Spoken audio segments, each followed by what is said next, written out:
Hey mga brods, mabalita nga po tayo dito sa San Miguel Beermen. Nababalita na ito pong si Matthew Wright pala. Yes mga kabrods, ay gustong iplano na ng San Miguel Beermen. Sabi nga nila parang nagsalita na rin ito pong si Matthew Wright na dito siya maglalaro ulit sa PBA. Yes, pagkatapos na itong umuwi at tapos na ang kanyang kontrata sa ibang bansa mga kabrods, ay dito na siya maglalaro ulit mga kabrods, makasama ang kanyang pamilya at makapaglaro ulit sa PBA. Pero ito nga, ang SMB naman kasi ngayon, alam din naman natin, magpapasko na. Kailangan ng SMB na ma-finalize na yung lineup bago pa mahuli yung trade deadline niya sa mga kabrods. Papasok na rin tayo ng playoffs round. Alam din naman natin dito sa SMB, kailangan din nila ng mga ganitong shooter. Minsan kasi, yun nga, inconsistent ang mga shooters dito, katulad na lang ni na Perez. Minsan, ito, na-outshoot din sila. Minsan, ito rin sina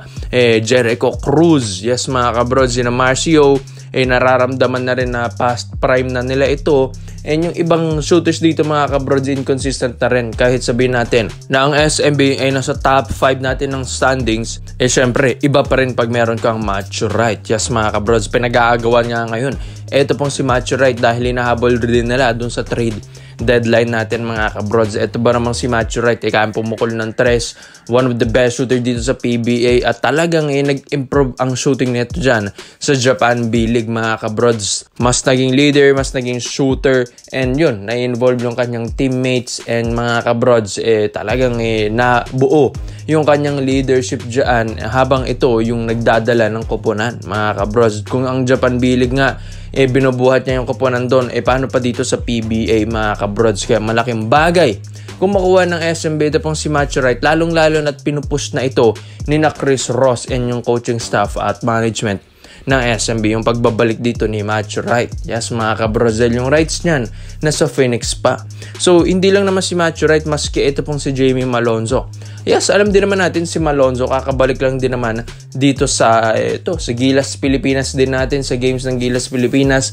Winelcome ito lahat, Hinebra teammates niya, ito pong sina Coach Tim Gonyas. Parang nawala yung lahat ng mga sakit sa ulo, lahat ng mga issue dito kay Jamie Malonzo. Kaya parang doon pa lang, parang pwede, malay natin, mahilot pa ito ng management ng PBA mga kabrods, ng SBP. Ito pong si Jamie Malonzo. Sayang din kasi yung talent ng player na ito kung matetenga lang.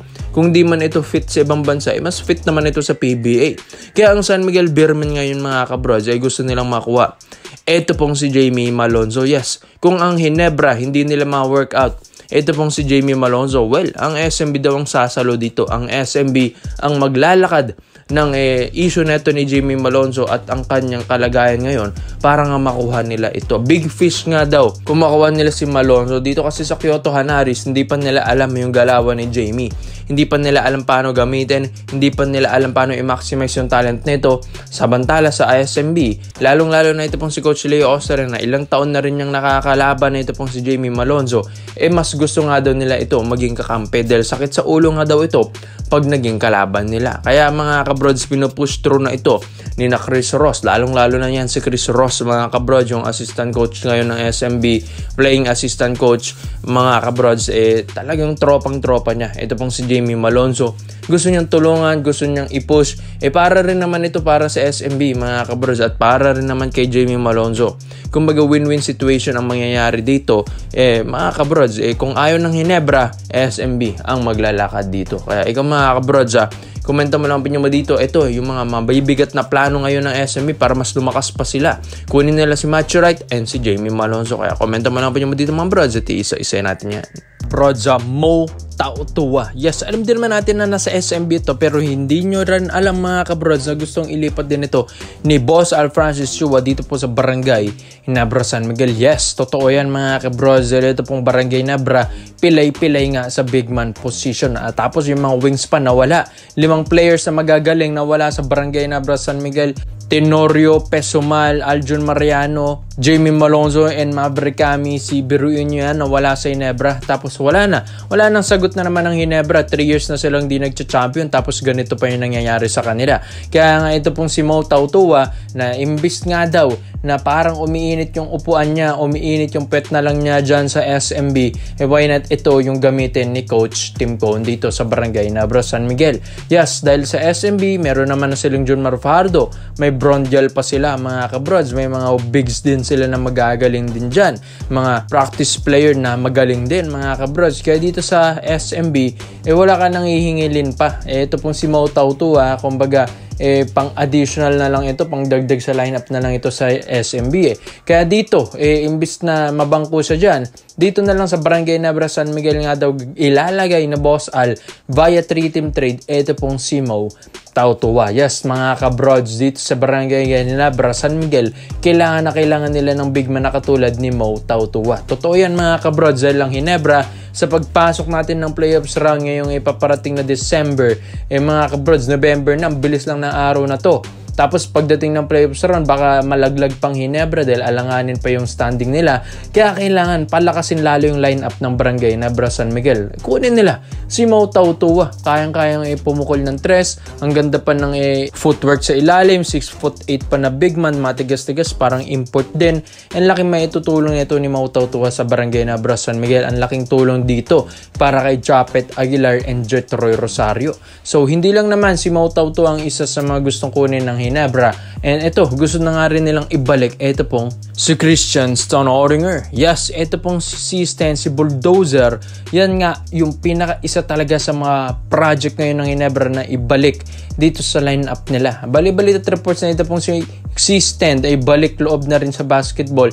Nagtitraining ito ng patago, nagpa-practice ng patago. Kaya nga mga brods, biruin nyo yan ang lapit lang neto po ni Stan, yung pinag-i-stayan niyang bahay dyan sa Manila, napakalapit lang doon sa training grounds ng Barangay Nebra San Miguel. Malay natin, patago itong nagpa-practice dyan sa Hinebra Court. Tapos, pag nagkaroon ng negotiation, patago rin nilang mapapirmahan. Ito pong si Stan sa kanila. Alam din naman natin yung rights ni Stan sa Terra Firma Jeep. Once na ma-release or ma-trade yan ng Hinebra, malaking tulong ito para sa kanila mga kabrods.